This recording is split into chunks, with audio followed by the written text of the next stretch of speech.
Y el día de hoy quiero compartirles una palabra que se titula La Iglesia como cuerpo de Cristo. Ayúdenme por favor a abrir su Biblia ahí en el libro de Efesios 1 y leemos los versículos 22 y 23. Y dice la palabra: y sometió todas las cosas bajo sus pies y lo dio por cabeza sobre todas las cosas a la iglesia, la cual es su cuerpo, la plenitud de aquel que todo lo llena en todo. Amén. Primeramente, hermanos, quiero que podamos recordar y afirmar que la iglesia es un grupo de personas que han sido llamadas del mundo a ser hacia Dios. Es decir, que nosotros podamos tener muy presente que la iglesia no se está refiriendo a un templo, a una construcción o a un edificio, sino que la iglesia se está refiriendo a nosotros como personas que hemos sido sacadas del mundo para ser trasladados ahora a la presencia del reino de nuestro Señor. Nosotros lo podemos entender también claramente cuando leemos la Biblia.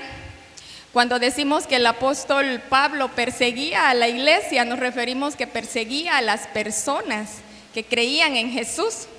Y cuando el apóstol Pablo en sus cartas saluda a las iglesias que se encuentran establecidas en ciertos lugares o regiones, se refiere a las personas, y él dice a la iglesia de Dios que está en Corintos, a la iglesia de Dios que está en Éfesos, a la iglesia de Dios que está en Galacia, pero él se está refiriendo a las personas.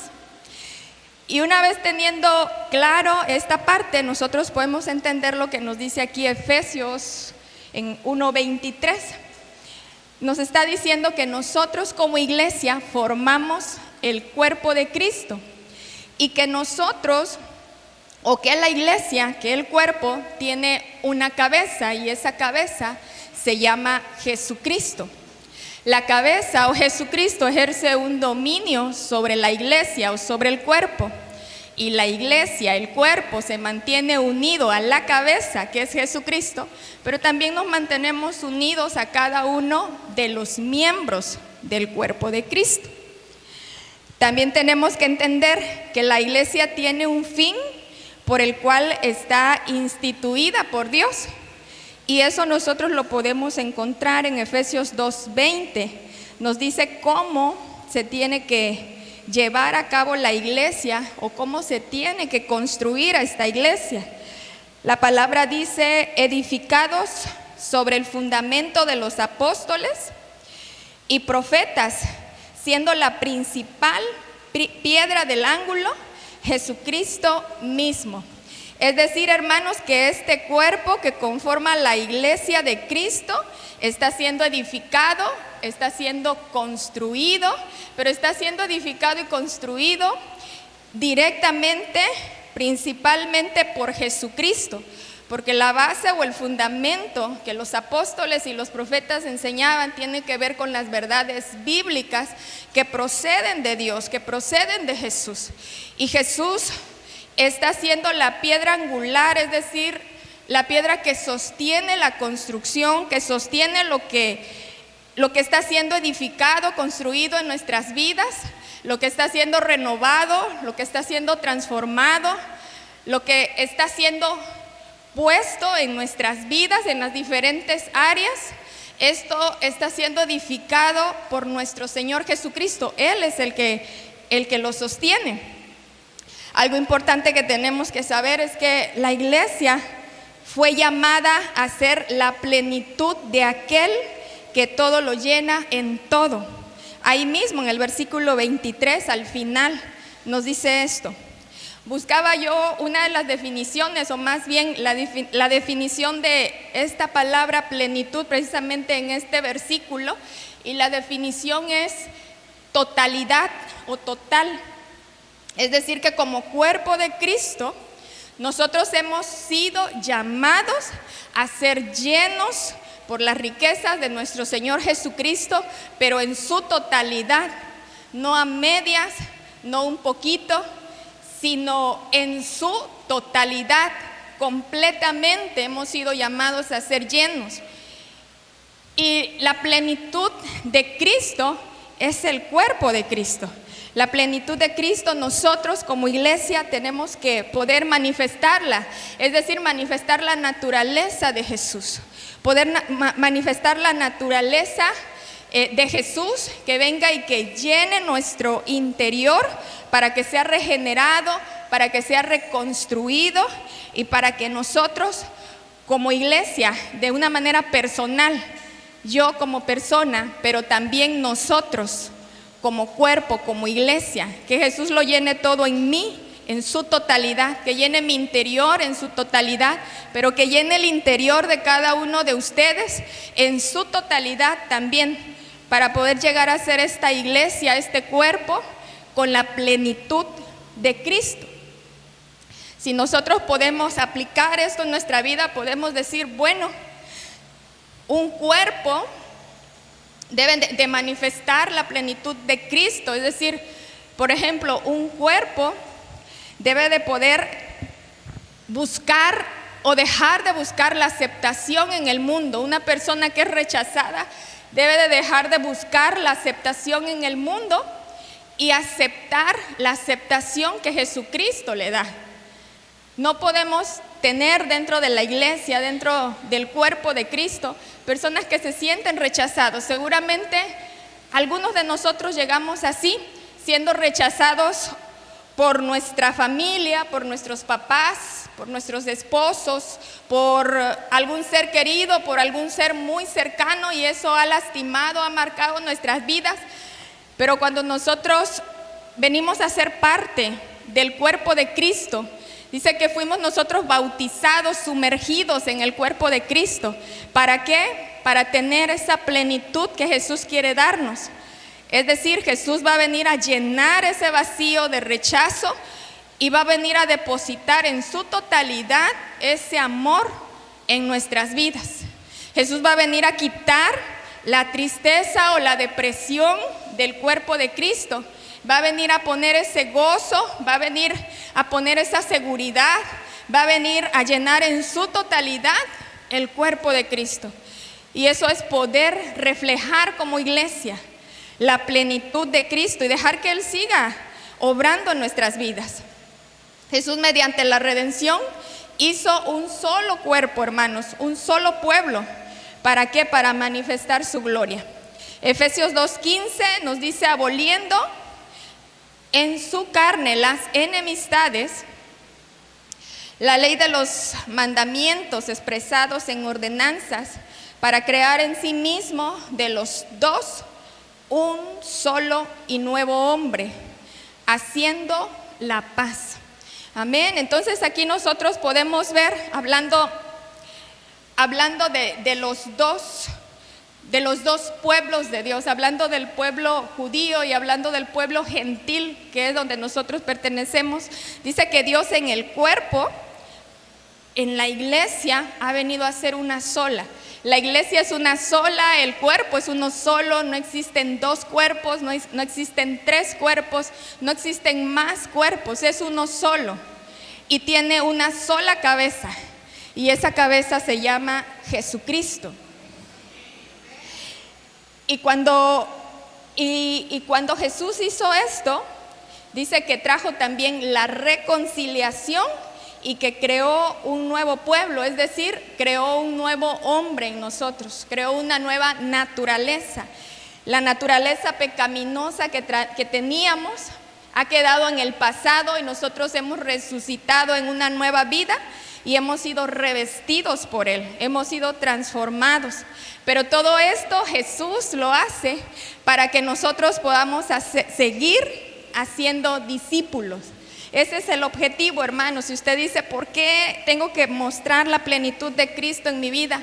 Porque tenemos que seguir haciendo discípulos, tenemos que seguir ganando almas, tenemos que seguir hablando de Jesús, tenemos que seguir sirviéndole a la gente, tenemos que seguir trayendo al cuerpo a aquellas personas que están lastimadas y que necesitan encontrar esa llenura total, que como ustedes y yo lo sabemos, en el mundo nosotros cuando andábamos ahí buscábamos ser llenos o buscábamos esa plenitud y creíamos que la plenitud estaba en el trabajo, que la plenitud estaba en las finanzas, que la plenitud estaba en casarme, en tener hijos o en tener cosas materiales o en cualquier otra cosa, y buscábamos llenar de esa manera nuestro interior cuando realmente nada de eso puede llenarnos o satisfacernos.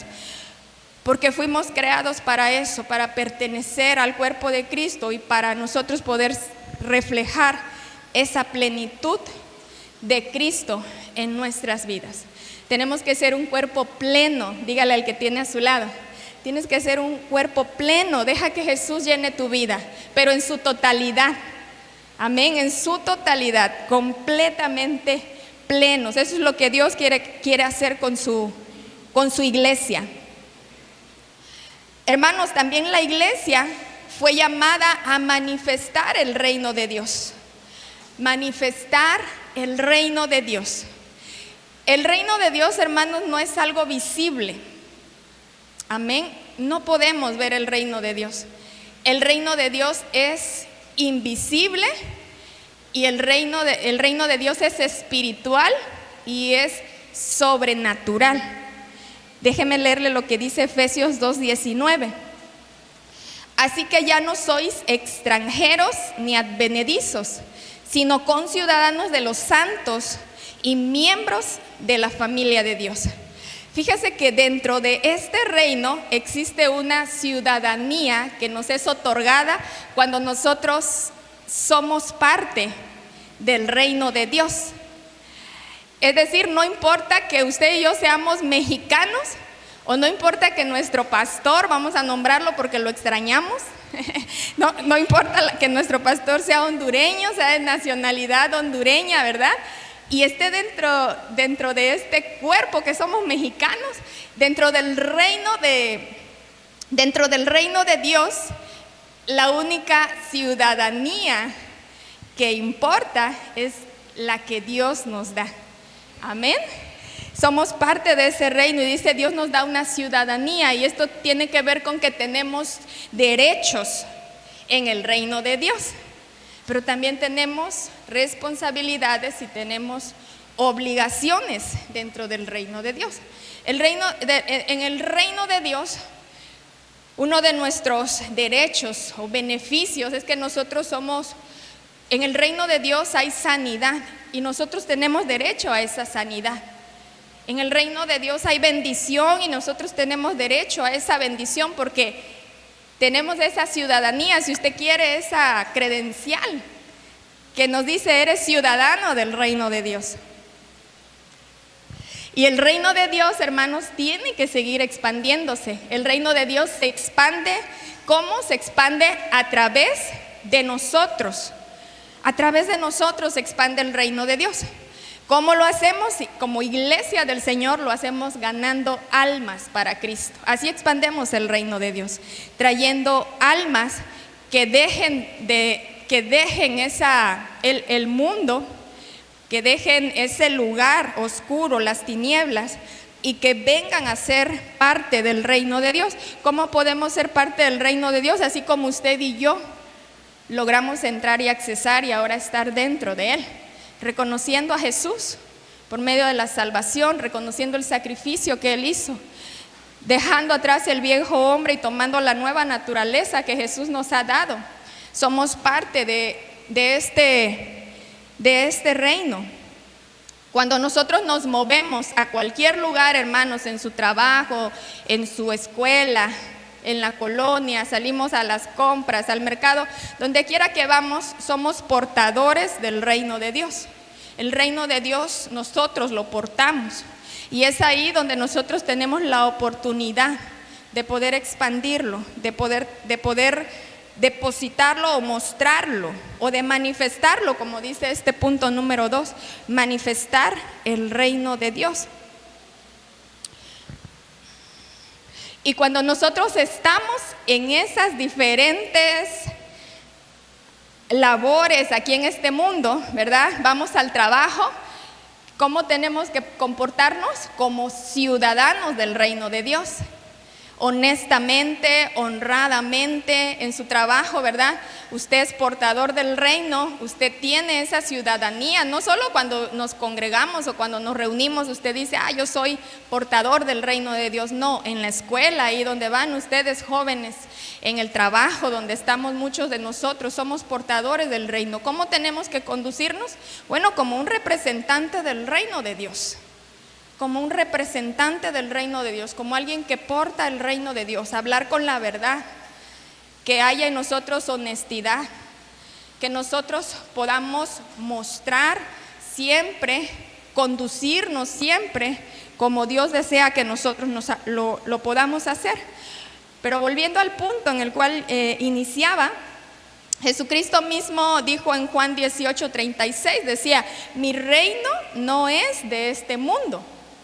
Sí, y hablando del reino, el reino es un gobierno, el reino no es algo físico, no es algo visible, sino que es algo espiritual y sobrenatural.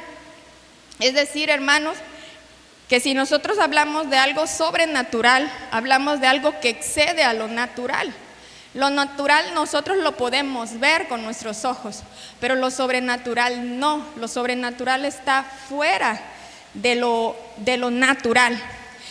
Y cuando nosotros decimos en este punto, como iglesia, como cuerpo de Cristo, nosotros fuimos llamados a manifestar el reino de Dios, es decir, que fuimos llamados a hacer visible ese reino invisible para muchos.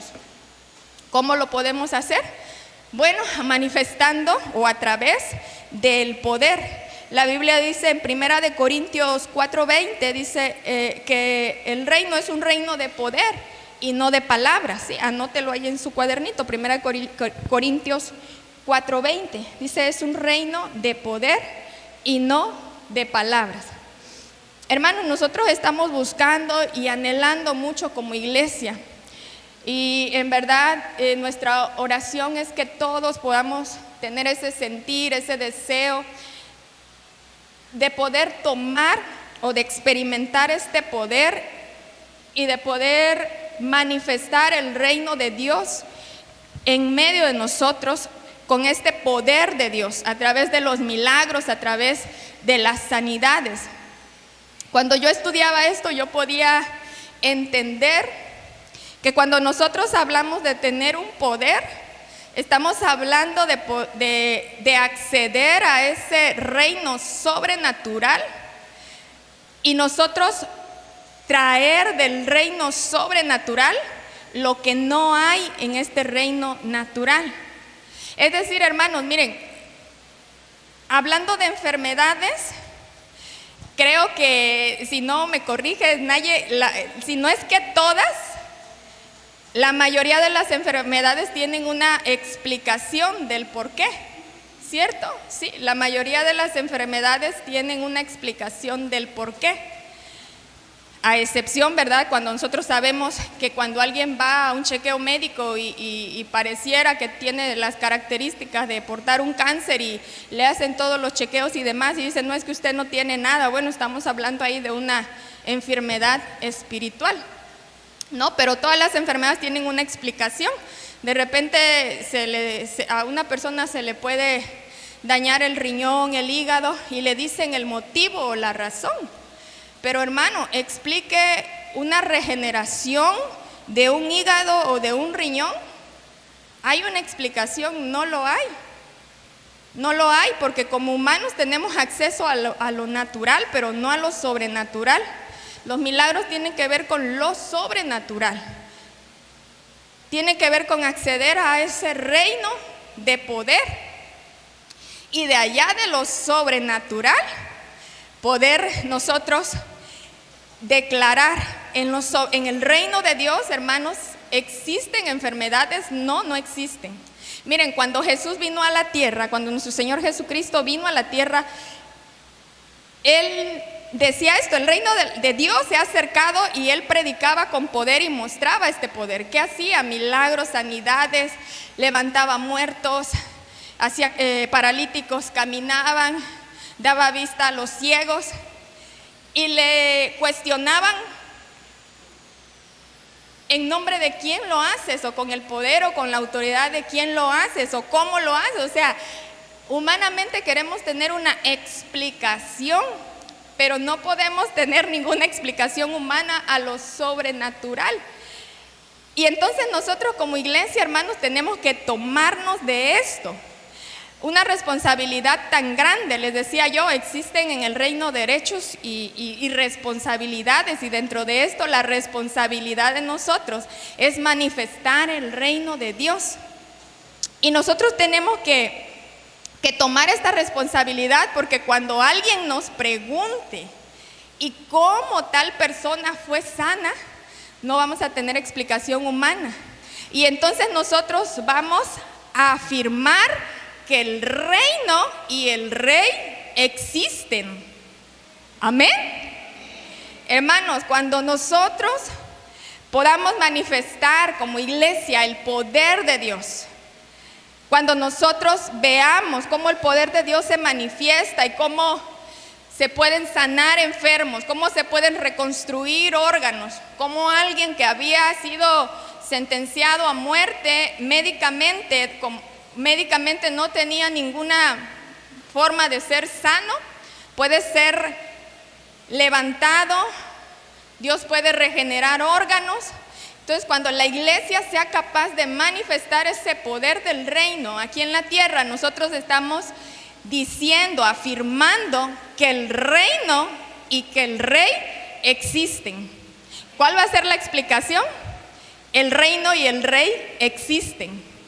Amén. El reino y el rey existen, definitivamente. Jesús mismo hacía eso con sus discípulos. Y ese fue el inicio. Recuerden que estamos en una serie que se llama Iglesia del Nuevo Testamento. ¿Qué hacía Jesús? Enseñaba a sus discípulos. Los mandaba, ahora vayan ustedes. Ahora ustedes manifiesten este poder de Dios. Vayan ustedes y oren por los enfermos. Él los mandaba, Él los enseñaba, Él los discipulaba y ellos iban. Y esta es la encomienda que tenemos hasta el día de hoy. Pero ¿sabe qué? Muchas veces la iglesia nos encontramos pasiva. La iglesia nos encontramos preocupados por nosotros. Nos encontramos afanados. Nos encontramos más centrados en mi yo, en mí mismo. Y dejamos de ver el propósito del por qué fuimos llamados o por qué somos parte de esta iglesia, por qué fuimos llamados del mundo y trasladados ahora a este lugar tan especial que es el reino de Dios. El reino de Dios se tiene que manifestar, hermanos. El reino de Dios se tiene que hacer visible. Y como iglesia eso oramos y en eso estamos. Estamos buscando fuertemente la presencia del Señor porque creemos en la presencia de Dios. Creemos, el Señor a muchos de nosotros nos ha levantado, nos ha sanado. Pero en el reino de Dios no existen unas cuantas sanidades o unos cuantos milagros, sino en el reino de Dios no existe nada dañado, no existe ninguna enfermedad. Amén. Entonces somos ciudadanos del reino de Dios. Pero también al final de este versículo de Efesios 2:19 nos dice que la iglesia es la familia de Dios. Al final dice, y miembros de la familia de Dios. Hermano, voltea a ver al que tiene a su lado. Voltea a ver al que tiene a su lado. Así como lo ve, de guapo o de guapa. Amén.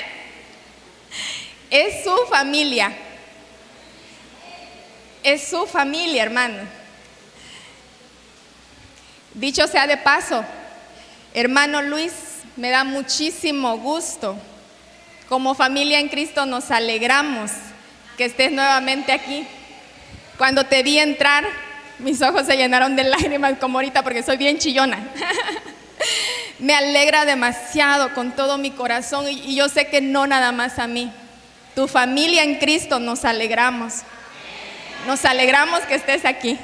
Amén. Y quien lo tenga allá al ladito, dele un abrazo. Narce, no te aproveches. Ahí al ratito abrazamos al hermano Luis. Nos gozamos, nos alegramos con las buenas noticias, pero también nos dolemos, hermanos. Hermana Janet, nos da muchísimo gusto tenerla de regreso y nos duele también la situación que ha pasado. Y hemos estado orando por usted, porque Dios le dé consuelo y fortaleza. ¿Saben por qué sucede esto, hermanos? Porque realmente somos una familia. Usted tiene que verse, tiene que ver al hermano que tiene al lado como una familia, dispuestos a ayudarnos, dispuestos a sostenernos. Hay muchas cosas, hermanos, que el diablo ha tratado de quitar o de robar o de romper en relación a esto de que la iglesia es una familia. ¿Sabe qué? Dentro de las iglesias luego hay ofensas y el diablo que dice, no perdones las ofensas.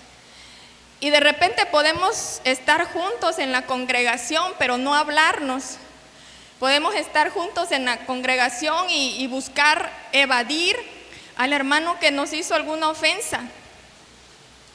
Como familia tenemos que aprender a eso, a perdonarnos nuestras ofensas. ¿Sabes qué, hermano? Te perdono, hermana, te perdono, nos ponemos a cuentas. ¿Te lastimaron? ¿Te hirieron? Ve a Dios para que Él sane tus heridas. Y ve y sana esas ofensas también con el hermano, con el miembro de tu familia. Como familia, como iglesia, como familia en Cristo, también sabe algo que el diablo ha estado metiendo. Muy fácilmente como iglesia juzgamos, señalamos, criticamos. Muy fácilmente podemos ver al hermano que ha tomado una mala decisión y que está ahí tirado. Y la iglesia debería, como familia, ayudarle a levantarse, a caminar. Pero Satanás se ha encargado de quitar esa idea de que realmente somos una familia, y lejos de preocuparnos, ¿qué hacemos? Juzgar. Comenzamos a juzgar al hermano o a la hermana. Iglesia, en verdad, si nosotros nos pusiéramos en el lugar de esa persona, si por un momentito usted puede cerrar sus ojos ahí, se puede poner en el lugar de algún hermano de la iglesia que usted se ha dado cuenta, que usted sabe que ha fallado, que ha tomado malas decisiones. Usted puede saber realmente el dolor o la situación que está pasando ese hermano. Lejos de hacer eso, lo más fácil es criticar y señalar. Cuando nosotros, cuando usted, cuando yo no estamos exentos de poder caer también. La Biblia dice, cuídate de no caer, no estamos exentos de caer. Y como familia no debemos juzgar, debemos restaurar, debemos sanar, debemos traer nuevamente a aquellos que se sienten señalados y juzgados. Debemos nosotros fomentar la unidad. Amén. Al ratito cuando termine el culto no se vayan sin abrazar al hermano Luis y sin abrazar a la hermana Janet, o no nos vayamos. Y si ellos se quieren ir, ahí los servidores me los detienen, porque a veces decimos amén y fuga. Fomentar la unidad, hermanos. Amén. Miren, ahí está el nombre de nuestra iglesia en esa pared, la iglesia del Señor. ¿Qué dice que son? Mi familia, mi casa, mi iglesia. Amén. Mi familia. Ustedes son mi familia. Dígale al que tiene al lado, tú eres mi familia.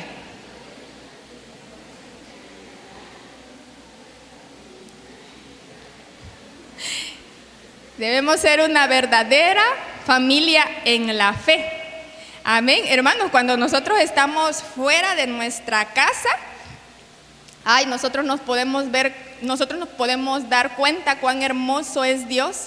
Cuando no tenemos una familia de carne, cuando salimos fuera, nosotros nos podemos dar cuenta cuán hermoso es Dios, porque Él nos provee una familia espiritual que nos recibe, que nos acoge, que nos abraza, que nos invita a su casa, que nos invita a su mesa, que nos dice, si te sientes enfermo, llámame por las noches, no importa la hora que sea, yo vengo por ti aquí a donde vives. Que se deleita en pasar tiempo con nosotros, que le gusta pasar tiempo con nosotros. Y así es la familia de Dios, porque así es Dios con nosotros. Dios se deleita en tener estos tiempos con nosotros, disfruta el pasar esos tiempos con nosotros. Son tiempos hermosos, hermanos, que nosotros podemos pasar en familia. ¿Cuántos han estado fuera de Pinotepa sin familia? Levanten su mano.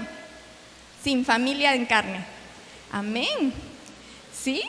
Y aquí en Pinotepa, ¿cuántos están sin familia de sangre? Aquí en Pinotepa. Amén. Amén. Hermanos, Dios les ha provisto una familia. Amén. Dios les ha provisto una familia. Y tienen la mejor familia. Somos la mejor familia. Amén. Somos la mejor familia. Pero también, hermanos, la iglesia ha sido llamada a ser la morada de Dios. Y aquí déjenme leerle Efesios 2 desde el 19 hasta el 22, así que si ahí lo tiene usted en su Biblia, vamos a darle lectura a esto. Dice la palabra: así que ya no sois extranjeros ni advenedizos, sino conciudadanos de los santos y miembros de la familia de Dios, edificados sobre el fundamento de los apóstoles y profetas, siendo la principal piedra del ángulo Jesucristo mismo, en quien todo el edificio, bien coordinado, va creciendo para ser un templo santo en el Señor, en quien vosotros también sois juntamente edificados para morada de Dios en su Espíritu. Amén. Hermanos, somos un edificio espiritual. Los que llegaron a casa de oración, el Señor hablaba una palabra en la casa de oración y decía precisamente esto, que nosotros tenemos que ser un templo santo, que tenemos que ser una ofrenda santa. Si usted se dio cuenta, en la administración Dios nos hablaba también de eso, en las adoraciones, en la administración Dios nos hablaba acerca de poder ser una iglesia que se santifica, una iglesia que se guarda para el Señor. ¿Por qué? Porque hemos sido llamados a ser la morada de Dios. ¿Sí? En nosotros se está construyendo un templo sagrado, un templo santo, y esto lo está haciendo, hermanos, el Espíritu Santo. Esta es obra del Espíritu Santo. Esta es obra del Espíritu Santo en ustedes y en mí. Y entonces cada vez que nosotros nos reunimos, dice Mateo 18:20, dice: porque donde están 2 o 3 congregados en mi nombre, ahí estoy yo en medio de ellos. Amén. Somos morada de Dios cuando nosotros nos podemos reunir, cuando venimos a la iglesia, cuando venimos aquí al templo a congregarnos, a reunirnos, ¿verdad? Un grupo de personas nos reunimos para adorar y alabar a Dios. Pero cuando usted va a su célula también, el grupo de hermanos que llegan a reunirse ahí en la casa anfitriona, nos ponemos de acuerdo, ¿verdad? Para hacer esa morada de Dios y nos ponemos de acuerdo para adorar y para alabar a Dios. Y cuando de manera personal, usted y yo, de manera personal, en casa o donde quiera que nosotros lo hagamos, también estamos siendo morada de Dios. El deseo de Dios es habitar en nosotros, hermanos. El deseo de Dios es poder habitar en cada uno de nosotros. Y el Espíritu Santo está preparando esos vasos. El Espíritu Santo está preparando esa construcción, nos está fortaleciendo, nos está ayudando, ¿verdad? A que nuestra construcción pueda ser fuerte. Y esto también tiene que ver con el alimento que nosotros estamos tomando. nosotros sabemos que cuando nosotros comemos o nos alimentamos, fortalecemos nuestro cuerpo físico, ¿sí? Y hay un alimento que definitivamente nosotros necesitamos, porque si no nuestro cuerpo se debilita.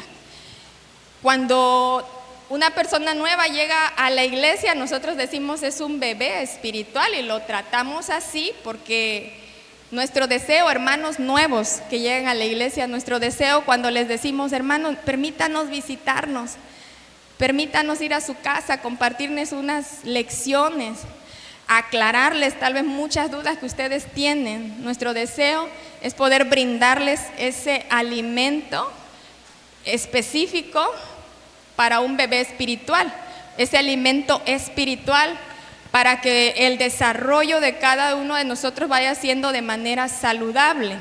Hablando de un bebé físico, ¿no? ¿Qué pasa con un bebé recién nacido si no se alimenta de la leche y las veces que se tenga que alimentar en el día? Va a convulsionar y puede morir. Lo mismo pasa con un bebé en el espíritu. Si no se alimenta de la leche espiritual, del alimento espiritual, entonces ese va a ser un bebé que va a morir en su momento. Por eso nuestro deseo es atenderlos, nos deleitamos, nos gozamos cuando usted viene a la iglesia, cuando tenemos a alguien nuevo y ya nos imaginamos cuidándolos, atendiéndolos. Ya nos imaginamos ahí en su casa o en el lugar donde acordemos, porque en muchas ocasiones no podemos llevar a cabo estas lecciones en las casas de nuestros invitados por X razón. Y lo llevamos a cabo en la casa del anfitrión o en la casa del hermano que lo invitó o hasta en nuestra propia casa. Y ya nos imaginamos ahí, ¿verdad? En ese tiempo, atendiéndolos y compartiéndole estas verdades bíblicas. Mire, yo por aquí lo traigo, porque siempre lo traigo aquí en mi Biblia, ya que como líderes siempre andamos consolidando. Entonces ya nos imaginamos, hermanos, compartiéndoles ahí hoy hay fiesta en los cielos. Y comenzamos diciéndoles, explicándoles por qué hay fiesta en los cielos. Y entonces desde ahí comienza ese alimento espiritual. Desde ahí comienza a ser edificado ese templo, ese edificio espiritual para llegar a ser esa morada de Dios. Y de repente ya no solo es la consolidación, ya llegamos hasta el discipulado, ya vienen a la escuela dominical, hermanos, es parte del alimento. Dicho sea de paso, ayúdeme a predicar, dígale al que tiene al lado, ven a la escuela dominical. Mire, los que no dijeron es porque no vienen, ¿verdad? Hermanos, vengamos a la escuela dominical. Somos una iglesia bendecida, hermanos. Tenemos doctrina, una doctrina no humana, una doctrina que fue entregada junto con la visión al apóstol fundador de nuestra iglesia, pero que está basado en la palabra de Dios. Cuando usted y yo venimos a escuela dominical, nos damos cuenta que nos enseñan la Biblia. Cuando usted y yo venimos a escuela dominical, sabemos que nos están enseñando la doctrina. Entonces el alimento tiene que ver mucho. Hermano, no vengamos de vez en cuando a la iglesia, seamos constantes porque es nuestro alimento espiritual. No dejando de congregarnos, no deje de ir a su célula también, porque a lo mejor es fácil venir a la iglesia, decir, ay sí, el domingo, vámonos. Pero a la célula tal vez tenemos que hacer un esfuerzo extra, porque muchos como yo, saliendito del trabajo, mire, derechito a la célula. Muchos, porque conozco a muchos que saliendito del trabajo van para la célula. Requiere un esfuerzo, hermano, pero es un alimento espiritual que viene a favorecer el desarrollo de nuestro cuerpo y que nos hace crecer y desarrollarnos de manera saludable. Y que desde ahí nosotros estamos siendo enseñados a buscar la presencia de Dios, a honrar la presencia de Dios, a tener esa hambre por la presencia de Dios. Yo me gozaba, hermanos, el día viernes en la célula, porque también fue un tema que en la reunión de supervisores el día lunes, uno de de los líderes de mi sector me decía eso, me decía, yo siempre oro en mi célula porque sean todos bautizados por el Espíritu Santo. Y entonces yo le dije, allá está mi líder, yo le dije a la líder, le digo, tienes razón, yo también lo voy a empezar a hacer. Cosa que deberíamos de hacer, hermanos, todos. Y entonces el viernes, no está por aquí el hermano, un miembro de mi célula, me dice, hermana, dice, pues es que yo antes veía eso como que del bautismo del Espíritu Santo, no, dice él, en verdad dice, no es que lo menospreciara, pero no lo veía como que algo para mí o que yo necesitara tener. Pero hermana, dice, ¿sabe lo que me pasó? En la semana, dice, platicaba con mi esposa, a lo mejor le estoy poniendo crema a los tacos, ¿verdad? En la semana, dice, platicaba con mi esposa y entonces yo le decía que Dios había puesto el anhelo en mí por el bautismo del Espíritu Santo. Y entonces, hermanos, eso habla de que estamos siendo preparados para hacer esa morada de Dios. Nosotros tenemos que anhelar la presencia de Dios, iglesia. Nosotros tenemos que anhelar la presencia de Dios, no los momentos en la presencia. Hace ratito teníamos un tiempo glorioso y cada vez que nos reunimos en nuestro templo, experimentamos momentos gloriosos en la presencia de Dios. Pero nuestro anhelo tiene que ser la presencia de Dios de continuo en nuestras vidas.